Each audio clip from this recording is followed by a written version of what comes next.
Thank you for pressing start on episode 28 of Underplayed, KZUM's indie video game podcast. Today we have 2 secret games, followed by a review of our featured game, Sayonara Wild Hearts.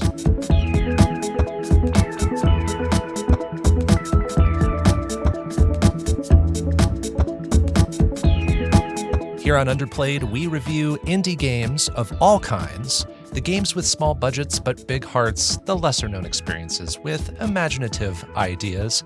I'm Bopo, and joining me is my player 2, DiscoCola. What's going on, DiscoCola? I'm feeling good. We're back in the studio, the world we knew, and I'm ready to begin again. How are you, Bopo? Oh, a double. I'm doing just fine, my star-crossed ally.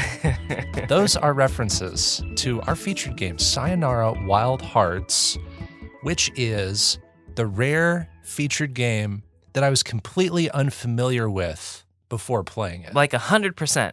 Other than the title of the game and knowing that it was a rhythm-based action game of some kind, I did not know what gameplay looked like. I had only looked at the cover art a couple times. So you at least knew the cover art. I did. Okay. But I had not seen gameplay, and that's really what I'm talking about. Is I didn't know what this game even looked like in motion, and so this was almost a completely blind experience for me going in. Whereas I think maybe you were a bit more familiar with it. I don't think you had Not played much it. more. Not much more. Yeah, but I think I looked at, because I bought that Annapurna set, and Sayonara Wild Hearts is in there, and I've loved the cover art for a long time, so I did look up some gameplay once after I knew that it was a rhythm game, but I didn't know much more than you. Gotcha. Wow. And you're referring to the Annapurna collection that includes just a bunch of legendary indie games. Is that thing still available, or was that a limited thing? Yes. Yeah. Last time I checked, there were still some available. Wow. And so this comes with eight games. Yep. And it's physical editions, and it comes like in a big box set, right? Oh, it's so beautiful. Just like a book. And there's like liner notes for each game. It's an incredible shelf piece for sure. It's some of the games we've featured on Underplayed. Most of not them? as featured, at least secret. I think there's only 2 games I haven't played in there now. Yeah, one of those is like, I think it's Gorogoa. Yeah. Is that right? Yep. And then the other one is it Telling Lies? Is that what that game's called? That might be, yeah, I think you might be right. Annapurna Collection. I'm curious now. Oh, we haven't featured Donut County yet, but... that's right. But I have played the heck out of it. Right.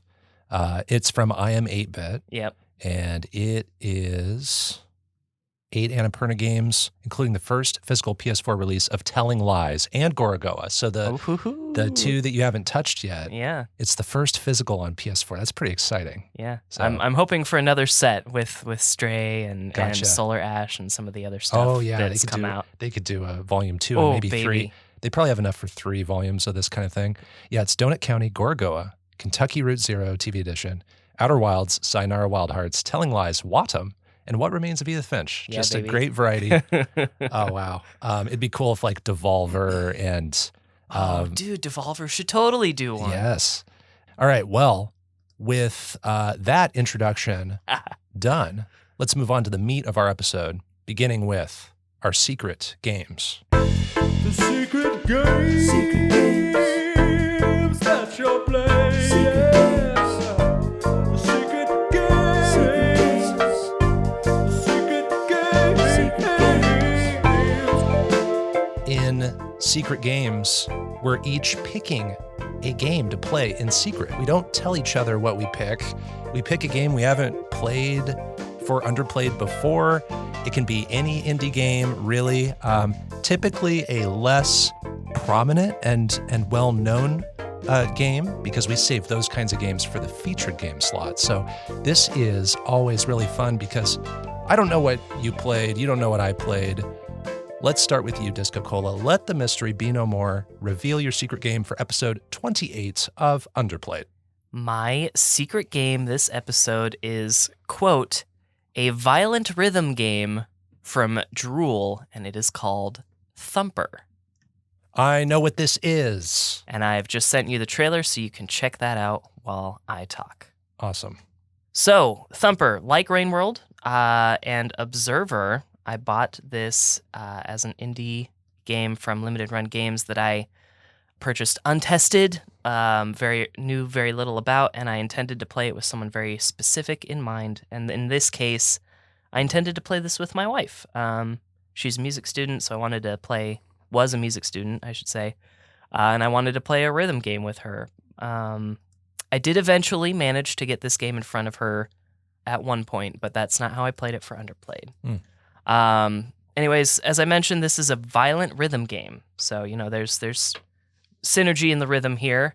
In this game, you play as a silver beetle, and as the beetle, you have to press different button combinations to overcome different obstacles. So you hold down your action button on the PlayStation. It's just X. So you hold down your action button to break through bars. You press X plus left or right to take curved walls. Then you press up and X to leap into the air for a time, so that you can jump over crystal traps or break through like point rings, essentially. And you can press down while you're in the air to slam down onto the ground. All the while, you're meant to tap your action button on top of what are called thumps, I think, to gain points. And there are a couple of other special obstacles that essentially will demand perfection when hitting those thumps. So you don't automatically pick up points? You're No. pressing buttons to earn the points, right? Yes. Okay. Yes, and you are receiving ranks based on how many of the different combinations of things you actually do. So not all obstacles that show up damage you. Gotcha. So some of them are just optional point Whoa. obstacles. Okay. Thumper has 9 levels, and each are broken up into roughly 16 to 30 sub-levels each. And each level also has a sub-boss that, to my eye, sort of resembles an amoeba or some sort of other single-celled membrane creature. And then it also has a final boss, which resembles a human skull with eyes and spikes and tentacles. And then within each sub-level, if you take 2 hits, you die, and you have to start from the last checkpoint. And that pretty much does it. The game gets nuts, and it's one of the hardest games I've ever played in my entire life. Up there with like Fury. Yep. Wow. I did play this for the first time about 2 years ago. I did not finish it. I did think it would be pretty difficult, so I played it on my spare profile for the sake of avoiding awful trophies. And I have to say, when I tried the game for the first time, I thought that maybe I could do this on my main profile. So the trophy list for this game is pretty simple. You get a trophy for beating each level, and then you get a trophy for getting S rank on each level. And I nabbed that S rank trophy on level 1 with very little difficulty. Okay, luring you into a false sense of security. Absolutely. Gotcha. I have never met such a steep difficulty curve in my life. No. Even Fury, which I still think is harder than this game, took a more gradual approach to its difficulty, whereas in Thumper, by level 3, my difficulty curve was more like a brick wall. No. Just the boss battle in level 6 took me more than an hour and spanned more than one play session. So this is just 1/30th of level 6 that's taking me like an hour. So point is, game's hard. Just super hard. That being said, I do think this game's pretty stinking cool. I think the setting's really neat. I do have a love of bugs, and especially beetles. I think they're really cool. The world's really desolate, and I like how it feels to go down the track as the beetle. The sound design is probably the best thing about Thumper. Each obstacle that spawns onto the screen has a specific sound effect. And so it creates this like really cool call and response sort of a gameplay, because you hear that tink and you know that there's a bar coming up. So if you hear that tink, tink, tink, you know that you have bars coming up that you need to break through. So yeah, I've never really played anything like that. And I think if someone was an especially talented listener, they might even be able to play this game blindfolded. Maybe. Whoa, yeah, because it's giving you that hint. Yeah. So if you're very good at listening and keeping track, like maybe that'd be really cool. The tracks are the same each time, so you could memorize the patterns. Well, Yeah, each time you play a sub-level, it's exactly the same, except for one of the sub-bosses has like a series of random paths that it can throw at you. Gotcha. So there is some RNG involved. At some points, yeah. And I really hated that level. That made me really mad. Yeah, another thing that gets really difficult in addition to this horrible sub-boss, which I actually already had in my notes here, like sub-boss sucks, essentially. Another really frustrating thing about this game is the amount of curves. That's that's like the second obstacle the game teaches you. Yeah, there's some of those in the trailer I'm watching. Yeah. It throws a lot of those at you most of the time when it's like one right after the other. They swap from left to right to left to right. But sometimes it'll throw you a left and then another left. And that's really, when it's going that fast, it's pretty much impossible to see that coming. And I think it's rude. I think it's rude to do it that way. And is it true that the curves kind of cause a disruption in your ability to see that much farther forward? Yep. So when they put a bunch of curves back to back, it is limiting your distance that you're able to see. Yeah, correct? And then especially if you're inside of a tunnel, which happens pretty often, that's even less visibility that you have down the track. Because if you're outside of a tunnel, you can like see pretty far down the track, and you can see that there's like a snake in the track, so you can prepare mentally. So if you're in a dark tunnel with curves, that's just the worst. Yeah, and sometimes they'll throw you a left and then another left in there, and it's so rude. I hate it. So yeah, those will sneak up on you. And then speaking of sneaking up on you, there's just sub-levels in general that are just really, just radically unfair, and you basically have to memorize them. And like, this is a rhythm game, so I feel like that's a bit much. I should be able to count almost solely on rhythm, at least to a point. But I have a hard time believing that even the most naturally talented individuals, when it comes to rhythm, would be able to get through this entire game without some sort of level of memorization. So that's unfortunate. Unlike another rhythm game that I recently played that maybe we're talking about in a little bit. Wadham. Yes. The music itself doesn't really add much to the experience. It's kind of mostly just pulsing drums, which is certainly like really dramatic, especially with the setting, but only really offers like a couple of memorable musical moments. And the obstacles come at such like a breakneck speed that I didn't even really get to comprehend any of the actions I was performing that might have matched the beat anyways. It was just too often like, oh my god, oh my god, oh my god, oh my god, don't die, just trying to like stay alive. The last thing that's really frustrating, well, it's not a good or a bad thing, but if there is a story here in Thumper, it's metaphorical at most. Now, I don't think a game like this needs a story, but if there is one, I think you're really reaching for it, personally. So like on that note, is there a character to the beetle? Does the beetle have characteristics or like a personality? You're just thrown in and you're on a track. You're like a Hot Wheel. You may as well be a Hot Wheel car, It does look like a Hot Wheels track. Yeah. Like when you put those orange tracks to each other, next to each other sometimes. That's like the first thing I think of, except it's a bug, so it's a little bit cooler. Yeah. But yeah, you may as well just be a Hot Wheel car. There are certain things that like change that maybe is a story, but like I said, I think it's metaphorical at most. Ultimately, this is a game that made my hands hurt, like a lot. I love that that's a subcategory for us. I know. I love it. Yeah. I will not be completing this game. I think I was even lucky to beat it in the first place. I think completing the trophy list is doable for those able to memorize and move your fingers quickly. So something I didn't mention is that you can retry each sub-level as you're going with no consequences in order to get yourself an S rank on each level. That's why I was able to do the level 1 without much difficulty, because I could go back each sub-level. So to those that are dedicated, I say Godspeed, and you maybe got this with time.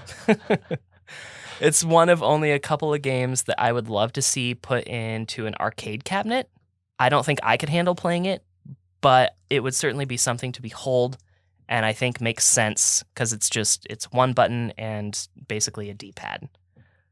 I know I had a lot of complaints, but a good amount of that is skill issue, I think. I don't think it's asking for the world, but it's pretty close. And I can tell that a lot of love and dedication went into crafting each level. I think this game is deserving of all the praise that it has, and I hope I never have to play it again. I give Thumper a 7.5 out of 10. Awesome. I've been familiar with this game for years. The trailer mentions existential dread. I think you've talked about how that's apparent in both like the gameplay and the visuals. Mhm. So that is like the first thing the trailer tells you. That this game will fill you with existential dread. Part of the hint system, the feedback system reminds me of what I explained in Aerial Knights Never Yield, how there are 4 different actions you can take in that game: sliding, medium jump, large jump, and then just like dashing through like a window. Right. And each of those is color coordinated, and it gives you a little hint before you reach the edge of the screen where that obstacle is. But here it's much faster. It's happening really fast.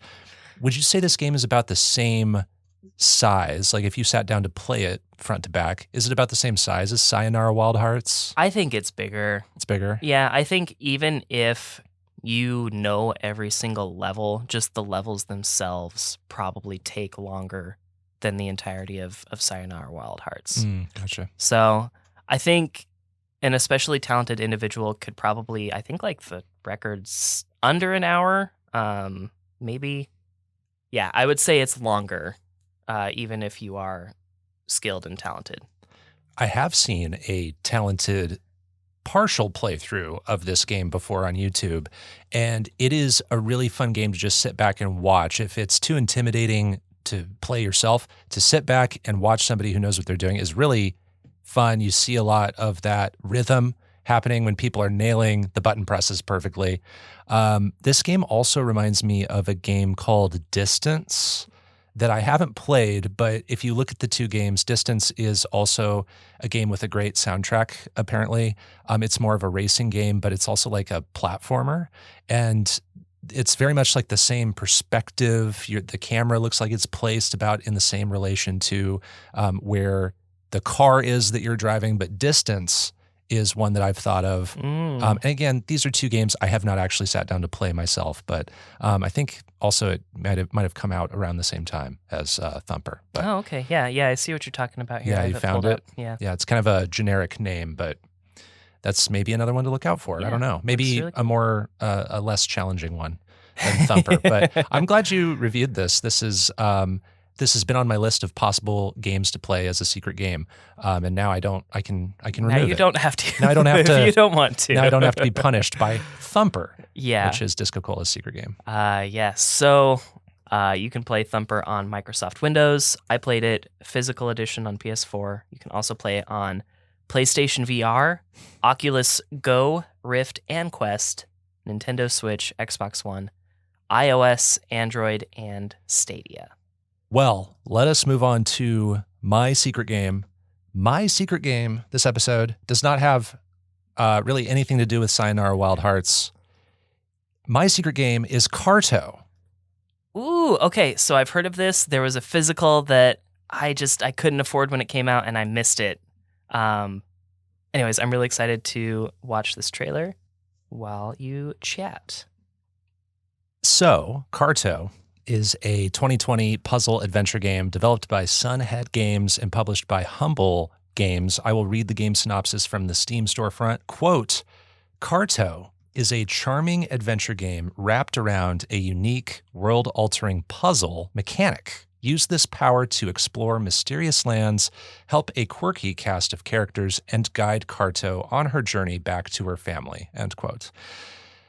Carto takes place with a top-down perspective. It features a gentle, hand-drawn look to its graphics. You play as Carto, who's this young girl who lives with her grandmother in her airship, and Carto and her grandmother, who is a cartographer, have these magical map pieces that change the geography as they rearrange them. You see this very short intro cutscene at the beginning of the game where they're playing around with these pieces and they're changing the Earth below them. The earth is moving as they're moving these square pieces around, and they're just having fun. It's the ramifications of changing the geography below you are just insane to think about, but they're just kind of in a carefree fashion doing this and having a lot of fun. And one night, while her grandmother is sleeping, Carto decides to play with the pieces on her own, and she combines two pieces that she shouldn't combine, and she causes a lightning strike on their airship, which causes Carto and a bunch of the map pieces to fly out to the islands below. And she gets separated from her grandma. And Carto wakes up after washing up on shore, and she has just a few of the map pieces. She needs to find all of the map pieces, rearrange the world, and help out new acquaintances that she meets in order to find her grandmother.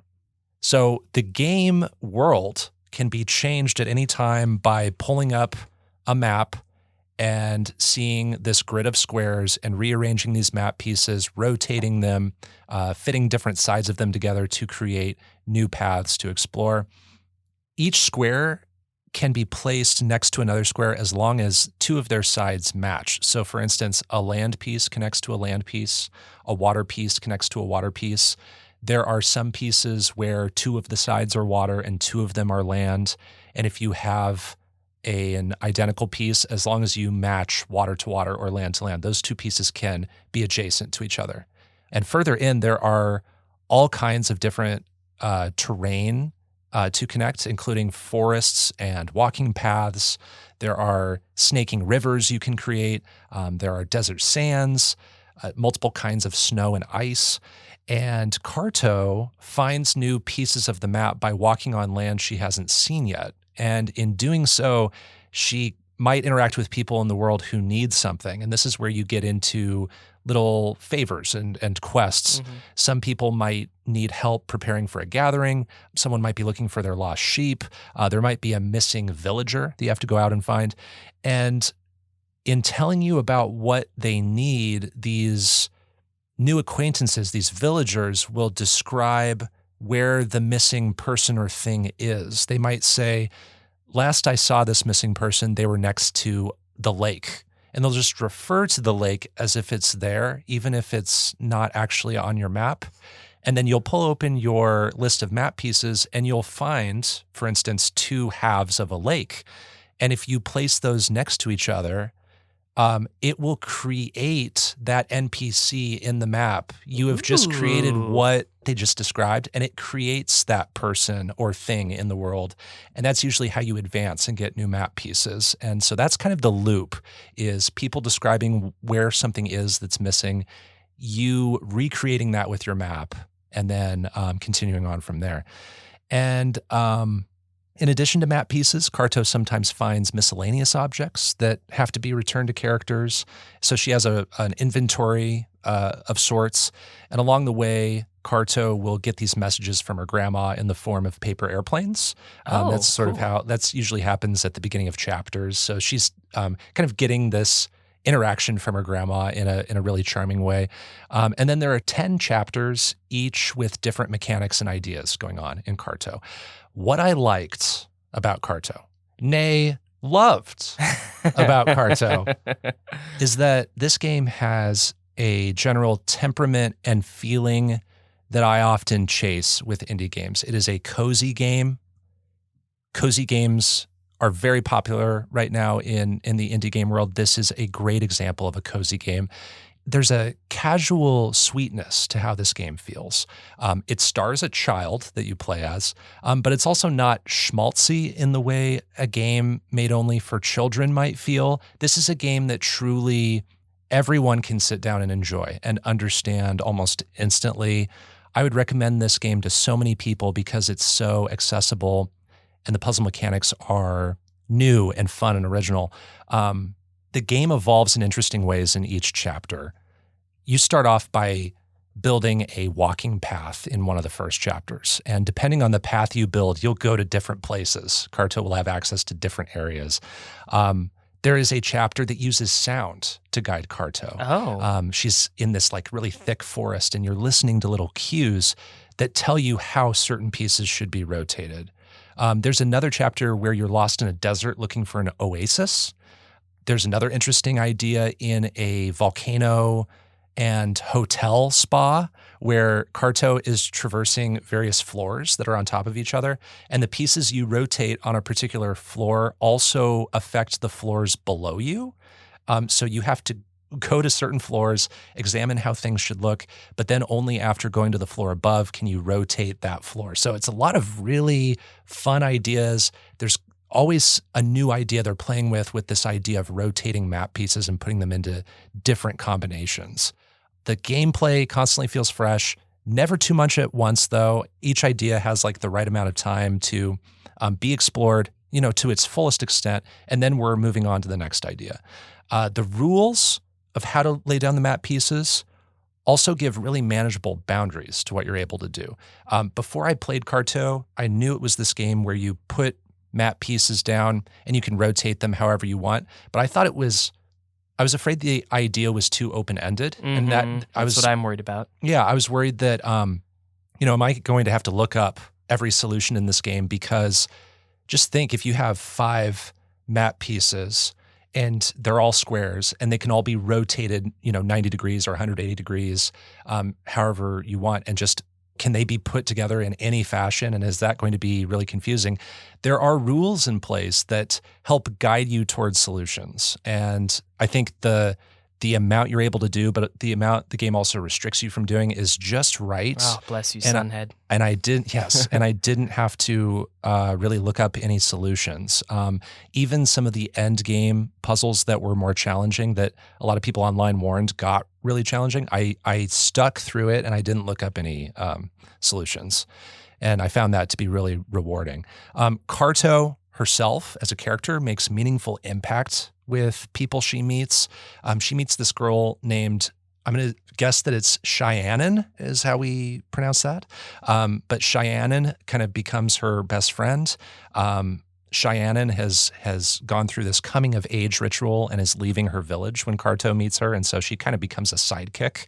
And that's really fun to see develop relationship wise. I also love what this game saves for last, which made me reflect on the entire journey leading up to the end of the game.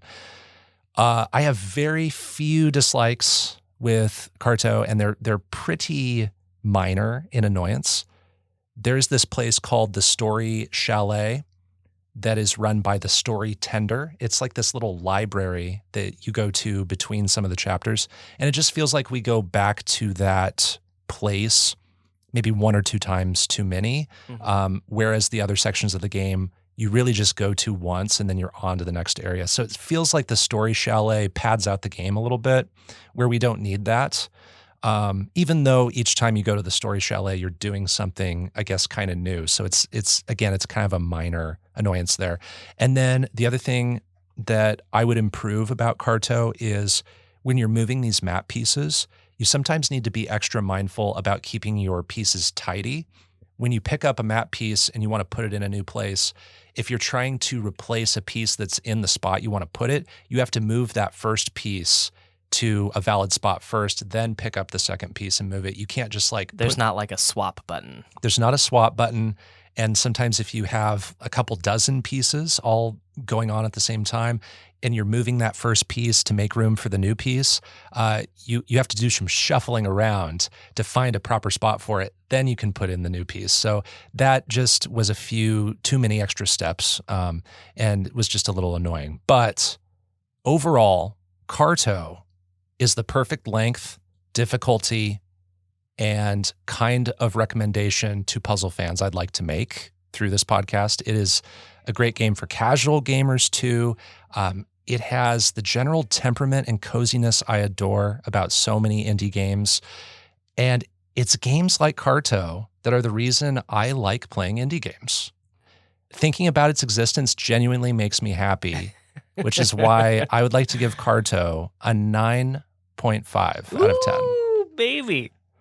I put down 9.0 as you were talking about that. You guessed 9.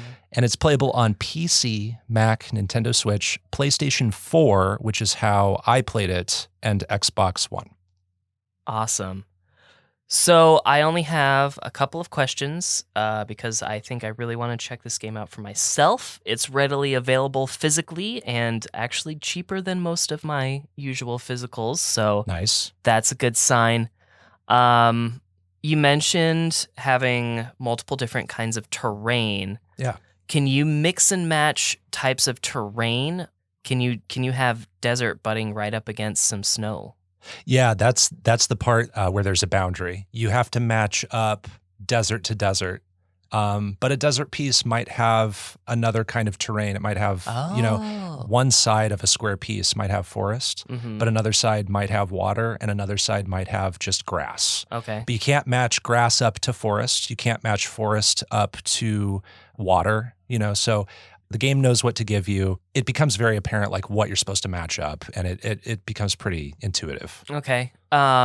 Following up on that, is this all like one big interconnected map? Are you traveling to like a Mario World 3 after a certain task is done?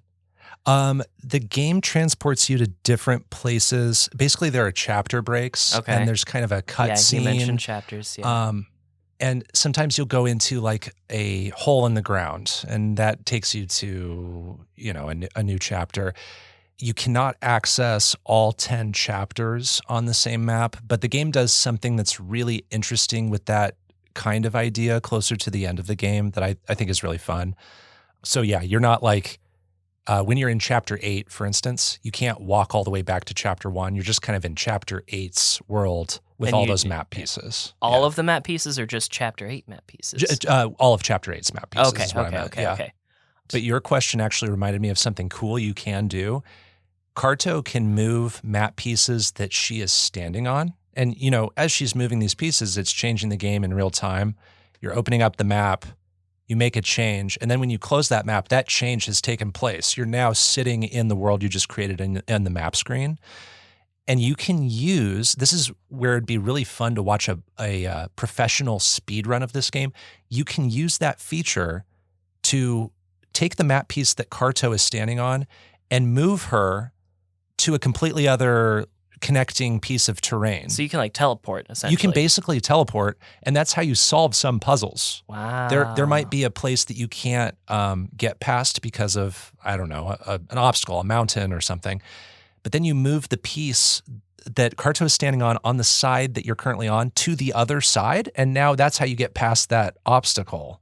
And you can use that to speed up the game so that you're not traversing on foot back and forth Wow. across large stretches of land. That's super cool. It is dude. so cool. And it's the kind of thing where when you figure out a shortcut that the game isn't making you do, it feels like you've discovered a cheat. Yeah. And I imagine that a speed run of this game would be interesting to watch because people have figured out how to optimize which pieces to move while Carto is standing on those pieces to completely new places. Yeah, so That's super cool.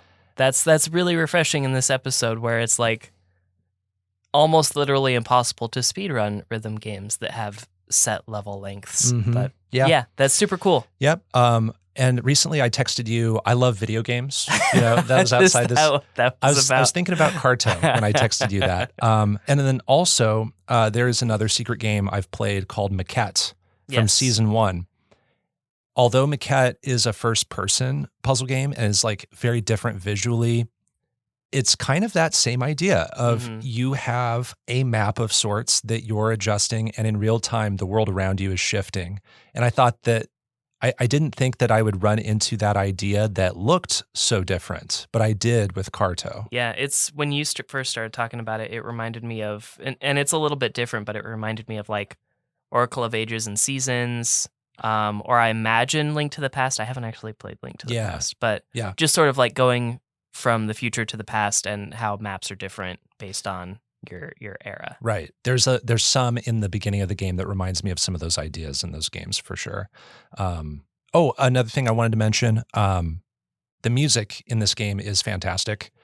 It's got just really great, like folkish, gentle, fun instrumentation, and I loved listening to this game. It's great. So those are our secret games, Thumper and Carto.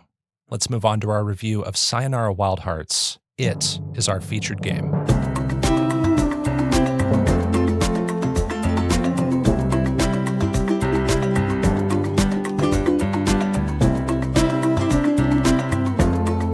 Sayonara Wild Hearts is a 2019 rhythm-based action game developed by Simogo and published by Annapurna Interactive. I will read the game synopsis from the Steam storefront. Quote, Sayonara Wild Hearts is a dreamy arcade game about riding motorcycles, skateboarding, dance battling, shooting lasers, wielding swords, and breaking hearts at 200 miles per hour. End quote. Sayonara Wild Hearts, I think, is a really hard game to describe with words. You can talk about things that are happening in it, but the actual appearance of this game, and this game leans so heavily on visuals, it's hard for me to describe this. So if you want to jump in and help me with this, you're free to do that for sure. Assist. I'll do my best. There's a little bit of a story going on in this that involves a couple different universes. And this game takes place mostly in the third-person perspective, sometimes the first-person perspective too. And the camera shifts in how close and far away your character is. I think that might be part of why it's so hard to describe, because level to level, things can change quite a bit. Yeah, you're doing something different every like 15 seconds in this game. So keep that in mind. I think the description from the Steam storefront gets at it a little bit. All those things you're doing, wielding swords, breaking hearts. It's distilled and fun, for sure. So this game starts off about a woman on Earth whose heart is broken.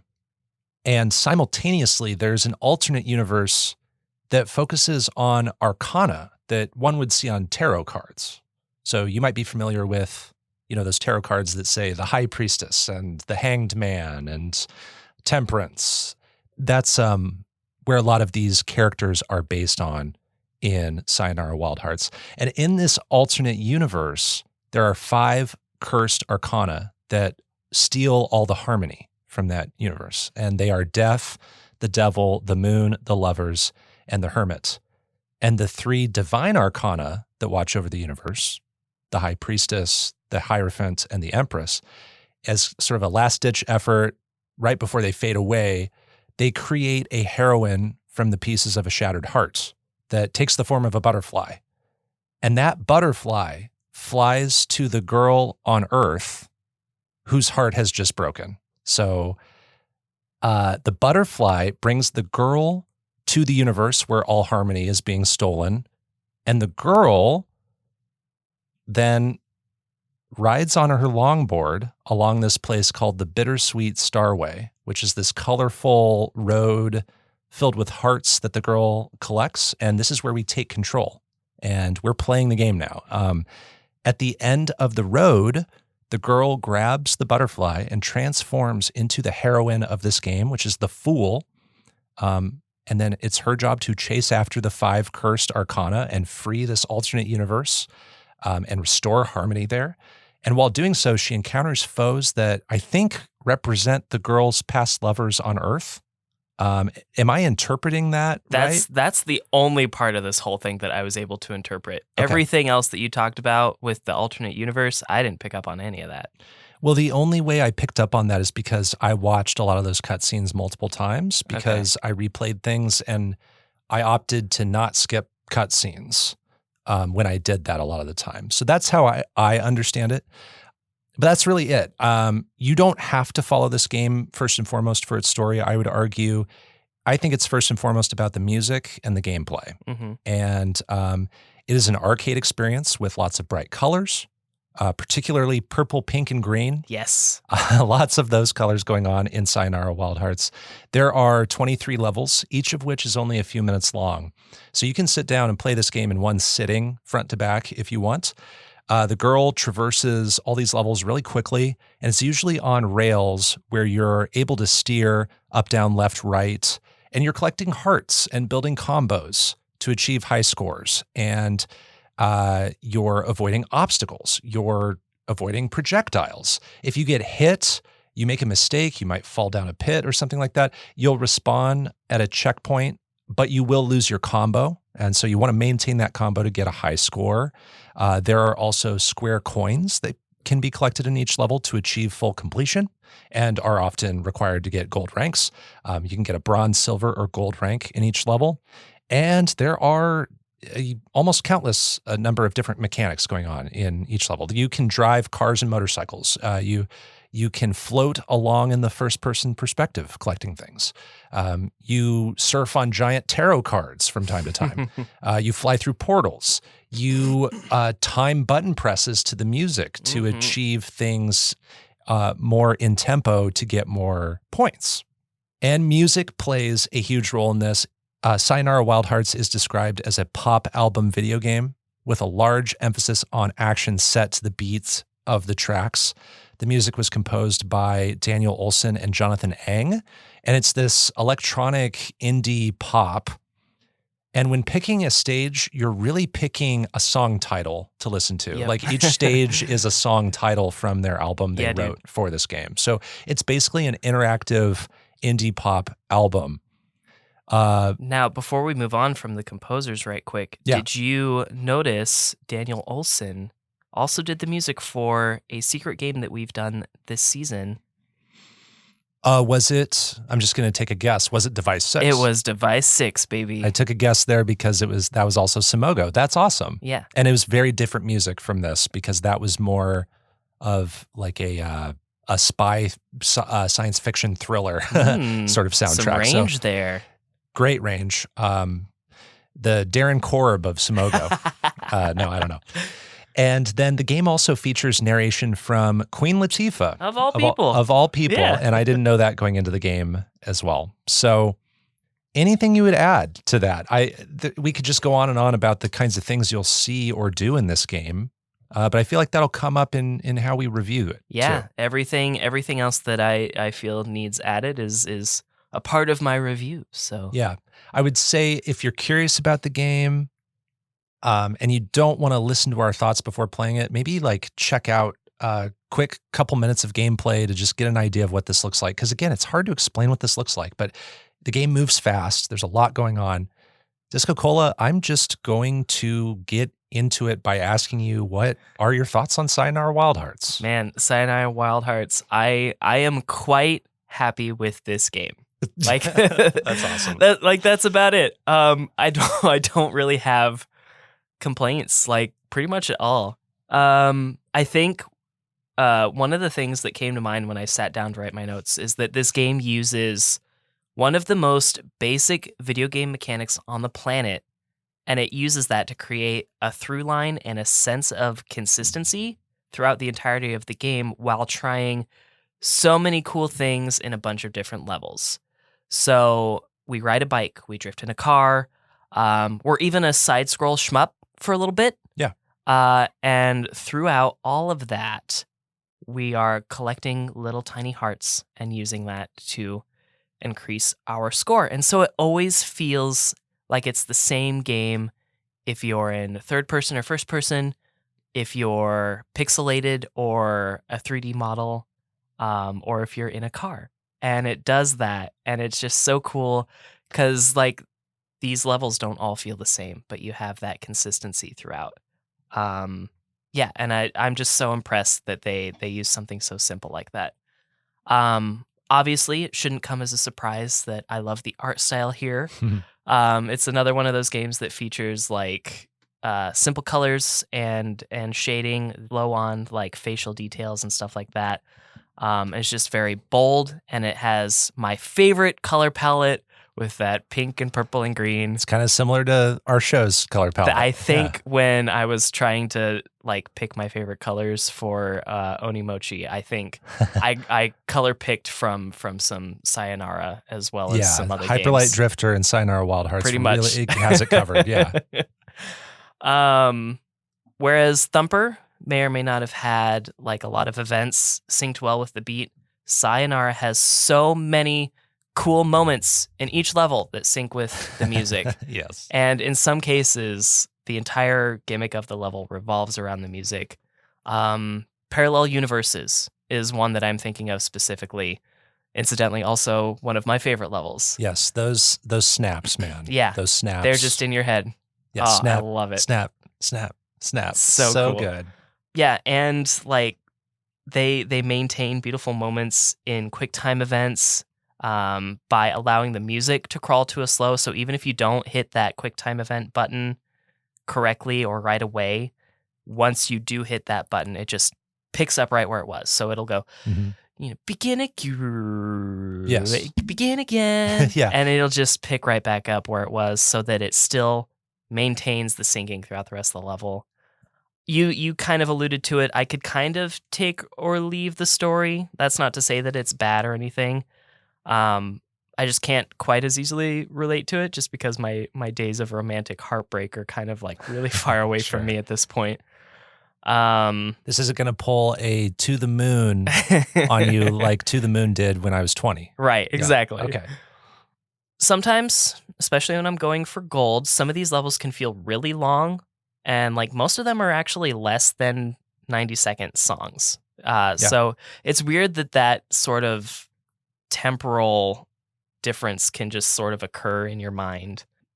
But yeah, and it can just get a little challenging getting some of these golds, and it makes like these really excellent songs seem really long.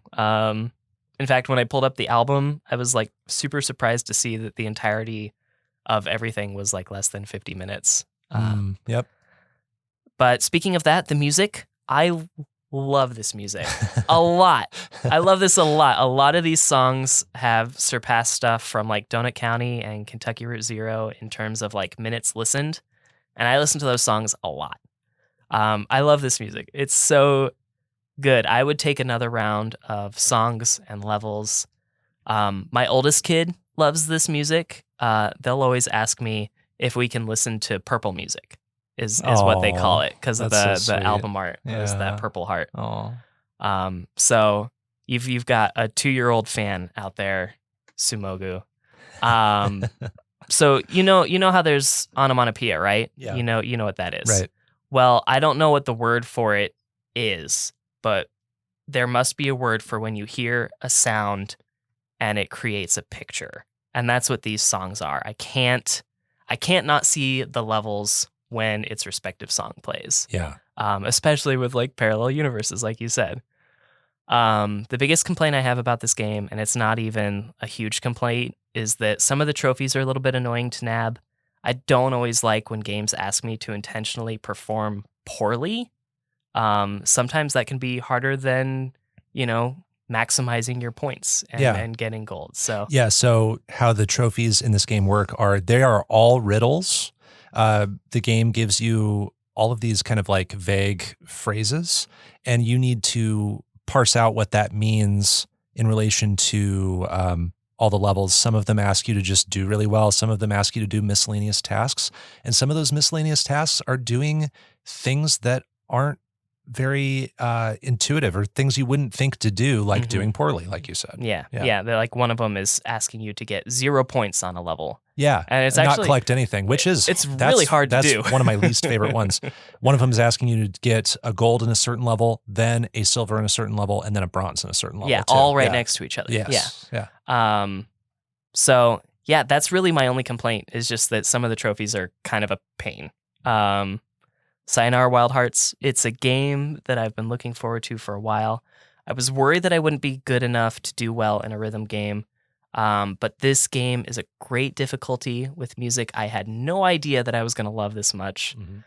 In addition to thinking about the music all the time, like all the time, there are some really fun levels that I think about all the time. Again, parallel universes. Fighting Hearts is probably my favorite level. It's less than a minute, but it's one of those action event levels, and I love it. Forest Ghosts. I love this game, and I have pretty much no complaints. This is on track to probably be my favorite game of the season. I want another one. I give Sayonara Wild Hearts a 9.5 out of 10. Oh, wonderful. That is so awesome. I'm glad you loved this. I will just move on to my thoughts. I have a confession to make. I need to tell you the full story. Oh, no. I'm worried. When I messaged you, I love video games, I was thinking about Carto. But I was also thinking about Sayonara Wild Hearts. Hackers, baby. I love this game. Yes. I love this game so much. I was immediately immersed in the story. Even though the story isn't that strong, we get that voiceover that draws you in. And again, I'm booting up this game not knowing what it is.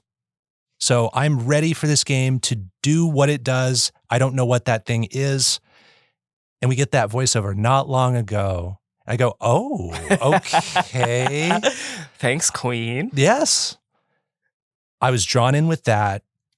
We get this beautiful rendition of Claire de Lune to start the game. I had no idea that was in the game. And we drop down on the longboard on Bittersweet Starway. And I go, this is the game. I'm playing it. And it looks amazing. It sounds amazing. The colors are vibrant. And I was just in. I was in from go.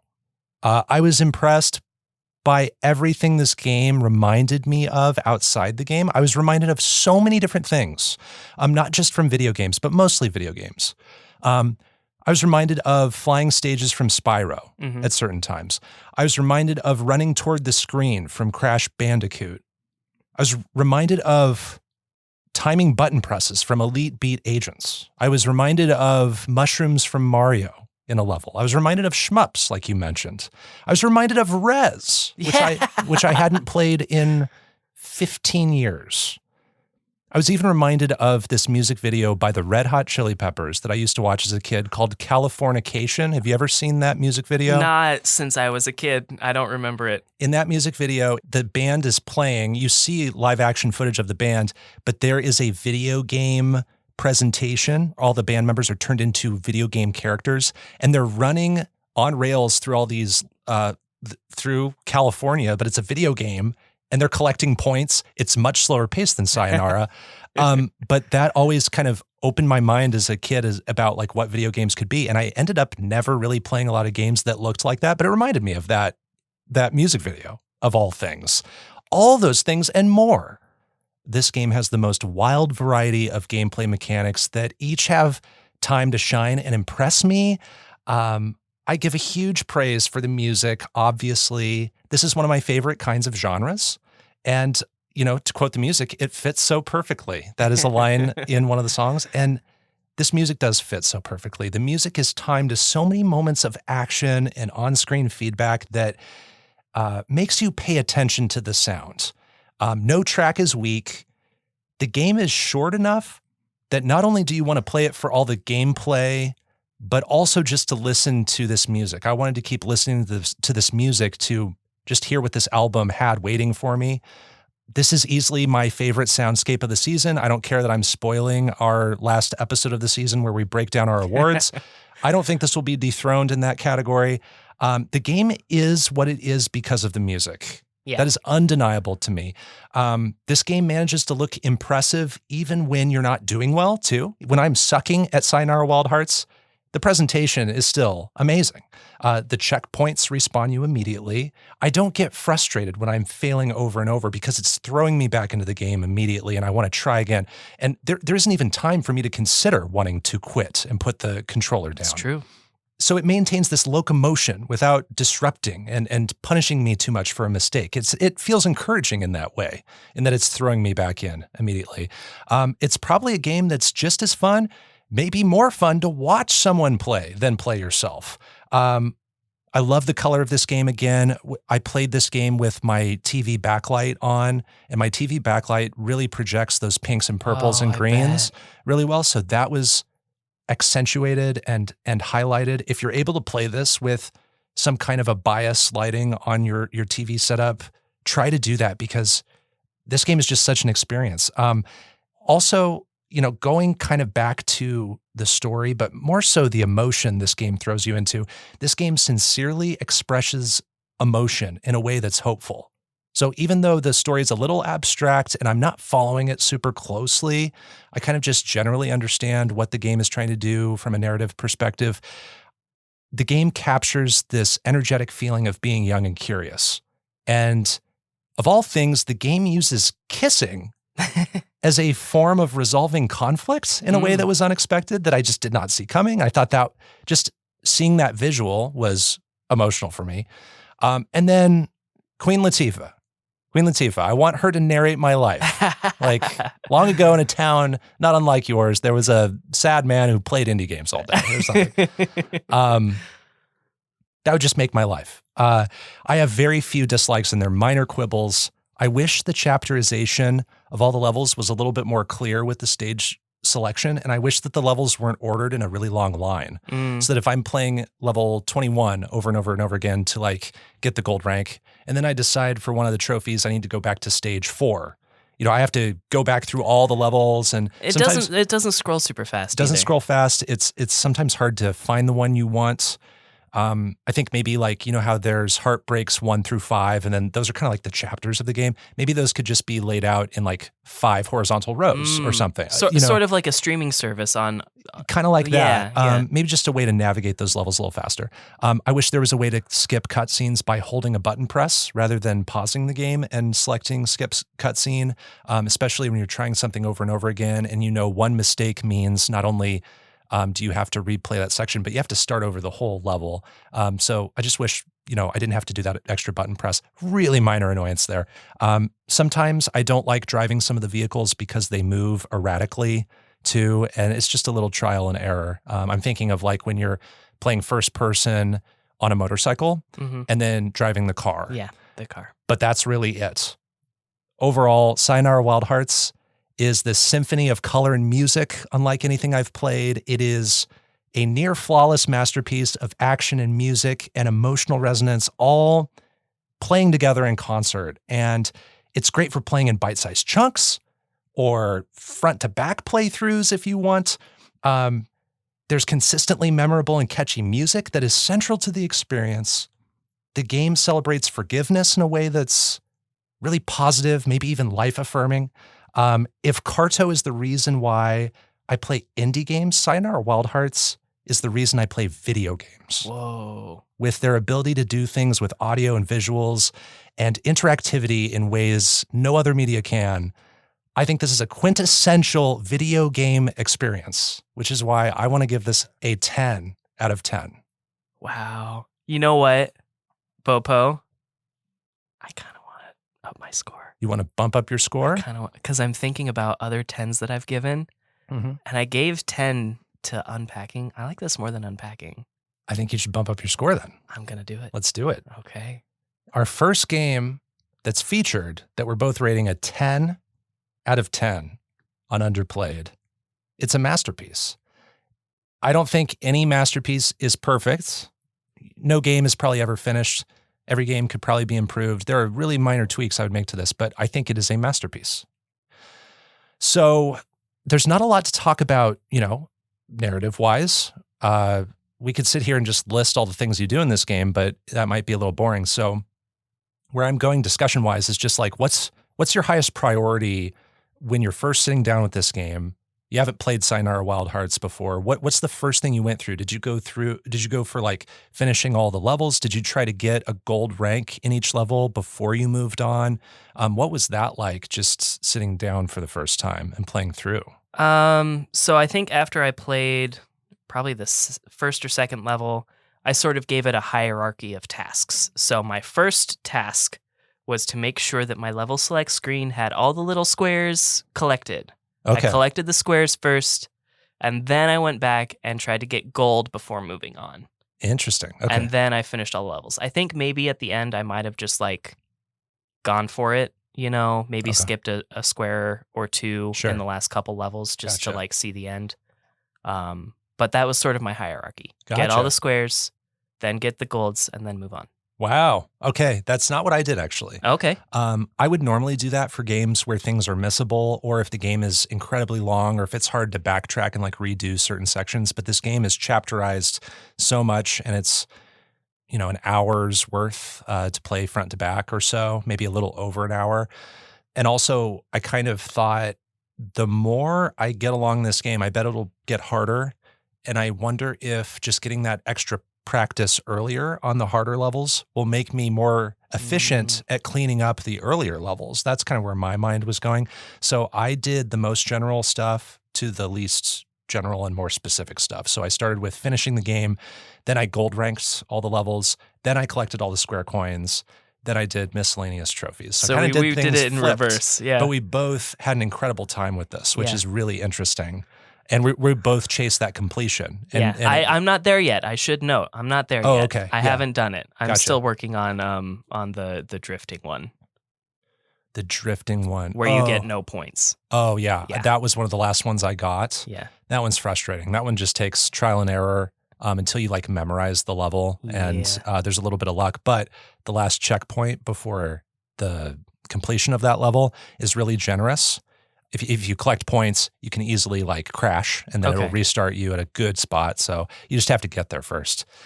I guess favorite stages in music. You talked about Dueling Hearts. What's it called? Fighting Hearts? Fighting Hearts, yeah. You talked about Fighting Hearts. And Parallel Universes, I talked about a lot. I love a lot of them, to be honest. Yeah.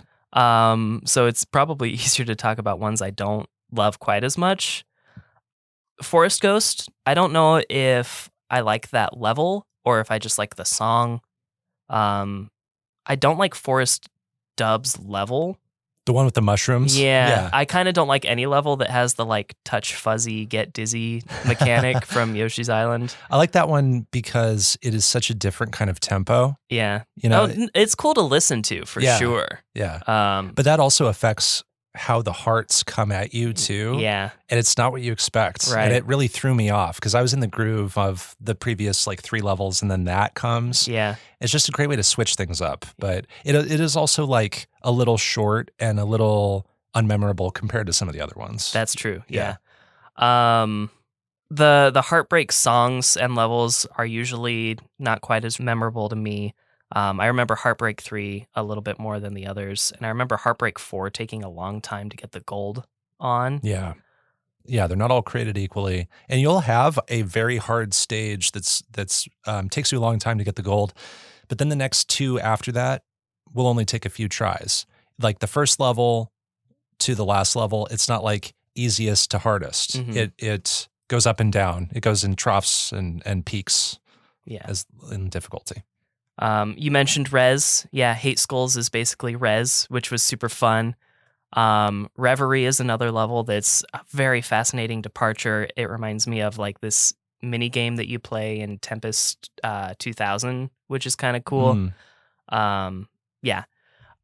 I would say that the only level I really, really dislike is Night Drift. And as far as like music goes, I mean, I love all of it. Like I said, all of the heartbreaks kind of run together a little bit in my head musically. Sure. But I love this whole collection of songs.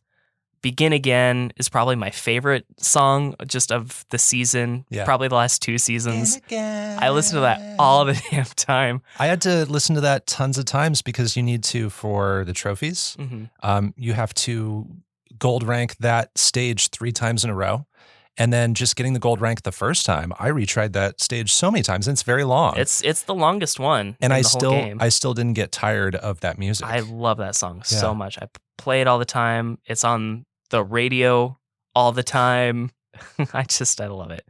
What about you, Bopo? What are some of your favorites? I love Claire de Lune, just musically. I think it's a really moving rendition of that song that's already moving. I love Mine. That's so catchy. That's the fits so perfectly. I just could listen. That's and you're on the motor. That's the one you're on the motorcycle, and it is just like a great bop, and you're doing really fun things. That's where the gameplay and the feeling of the music for me was just everything was firing on all cylinders, which honestly happens a lot in this game. I love the 1-2 hit of when you play Reverie in the first person, and then it follows up with The World We Knew, that shmup. Like those 2 ideas are so distinct and different and unique in that spot in the game, and they happen later in the game, and the game is like showing you that it can still innovate, you know, close to the end of the album, which I think is just really fun. Yeah. You talked about Heartbreak. Was it 3 or 4 that took you a long time? 4. Are there any other challenges that you have an indelible memory because they took so long? Yes, mostly with collecting like the squares. There Yeah. that level where you ride the deer. I had a hard time getting all the squares in that level because you Yes. intentionally have to miss something else to get one of the squares. Yeah. And also you just have so many quick time events in that level. You do. That one was ingrained in my head. On levels like Begin Again and what is it? It's an early one, another early one, like Doki Doki Rush, where you're taking a turn and then you also have to like fit inside of a doorway pretty quick Yes. after. Those stick in my mind. And then Laser Love took me a long time to sort of like get into the vibe of shooting the wolves. Yeah, they take several hits. Yeah, and I couldn't quite get in the groove and figure out where my points were coming from because it was all kind of happening fast and there were a lot of things on screen. In some of those sections where you're shooting the wolves, you kind of just need to strafe to make the most amount of points, but also be mindful of picking up the hearts they drop. Yeah, So it's and this balance. It took me a long time to figure out they were even dropping the hearts. Yeah. So yeah. Doki Doki Rush, you mentioned that. I almost forgot about like all the near misses you have to get with obstacles there. That's stressful. It took me a lot of tries. You have to get like 20 near misses in that stage. I got to 19 at one point, and then I had to restart. There were some coins I looked up because they're pretty dastardly hidden, which is fun, but they are also necessary to get the gold rank in the levels. You have to like, as just kind of a safety net to make sure you have enough points to get that gold rank at the end. So that's, for me, the square coins and the gold ranks almost went hand in hand. You know, I was kind of flip-flopping back and forth. I was mostly focusing on the gold ranks, but then I realized, you know what, it's just a great advantage to pick up those, you know, several thousand points. I found that some of them were like not worth it to me to collect. Yeah. Because it was just, some Risky. of them are really risky. Yes. And I just die more often than not when trying to get fair. those ones. Yeah, when you say that, I think of Begin Again, the one where you have to thread right through that tunnel. Yeah. Yeah, that's risky. Yeah. And you don't want to restart that if you don't have to. And there's one in the last level with the eye that I skip every time after I got it the first time. You know what's incredible? I didn't even plan on doing this, didn't know this was a thing, didn't even know I was working toward it. It was just an accident. One of the puzzles, one of the trophies, is collecting all of the square coins in the last level without dying. I did that on my first completion of the level. Oh, nice, dude. Yeah. And then I don't know how I did it because I tried gold ranking that level later, which ended up being the thing that I just tried for over an hour, and it was so difficult. And I was asking myself, how did I do that? Because I wasn't able to do it again, even knowing where they were. Yeah. It was just an accident, I guess. Yeah, that's really cool. So that was the first I don't know if I've even done that. That's the first trophy I popped. Really? Yeah. In the whole game? In the whole game. Wow. Yeah. So that was crazy. But yeah, that last gold ranking for Wild Hearts Never Die, which is the last level. It's the longest level. Yeah. Very long level. You basically can't die because you need to maintain that combo. And I just kept dying at every section. And then I'd have to master that section and then move on and die again. It took me over an hour. Yeah, it took me I don't remember how long, but it probably on track a little bit longer than that even.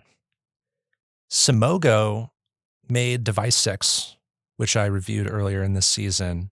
And they've just impressed me so much. They have more games in their gameography that I just haven't played. These are the only two, I think. But I just can't believe this is the same developer. I think they, hired on. They had a bigger budget for Sayonara, and they were able to just hire new people that didn't work on Device 6. But just that this came from the same developer is wild to me. Yeah. And at the end of each season, we talk about our jealous games, the secret games that we wish we had played or picked or whatever that the other person picked to play for that season. And this season, the two games that I hope are in contention for your jealous game are Carto and Device 6. One of those games, also same developer for Sayonara Wild Hearts. Yeah. They have an upcoming murder mystery game called Lorelei and the Laser Eyes. It's due out in 2023. I saw it revealed during one of the indie showcases the past few years, and I didn't connect the dots that it was the same developer as Device 6 and this game. But we have a murder mystery game coming up from them. All right. And it's their first game in a while, I think since Sayonara. So that'll be interesting. That means they take their time. They do. They Oh, make sure it's like baby. polished and everything. Any other memories, fun ideas that you want to talk about with this game? I don't know, man. Like, It's so good. every time I walked into a GameStop for like 2 years, I would see like the Switch copy on the shelf. I'm like, I want you. Yeah. I want you. I can't do it today, but I want you so bad. Yeah. Not even like being familiar Yeah. 100% with what it was. Yeah. Mhm. Yeah. No, I love this game. I think this is totally worthy, especially given like our history just here in the studio Mhm. for the past 10 plus years. It's so fitting, I think, that our first Double 10 is so focused on music. Yeah. And I love that for us. Yeah. Yeah, I don't think we've mentioned it a ton on this show, if at all, but you and I have bonded over music. That's been something we bond over aside from games for years. And so it just makes sense that Yeah. this is our first 10. I get what you're saying. Yeah, I'm so happy. Yep. That's a very poetic double 10. And that is our review of Sayonara Wild Hearts. You can play it on PC, Mac, iOS, Nintendo Switch, PlayStation 4, and Xbox One. We both rated it a 10. That's the end of this episode of Underplayed.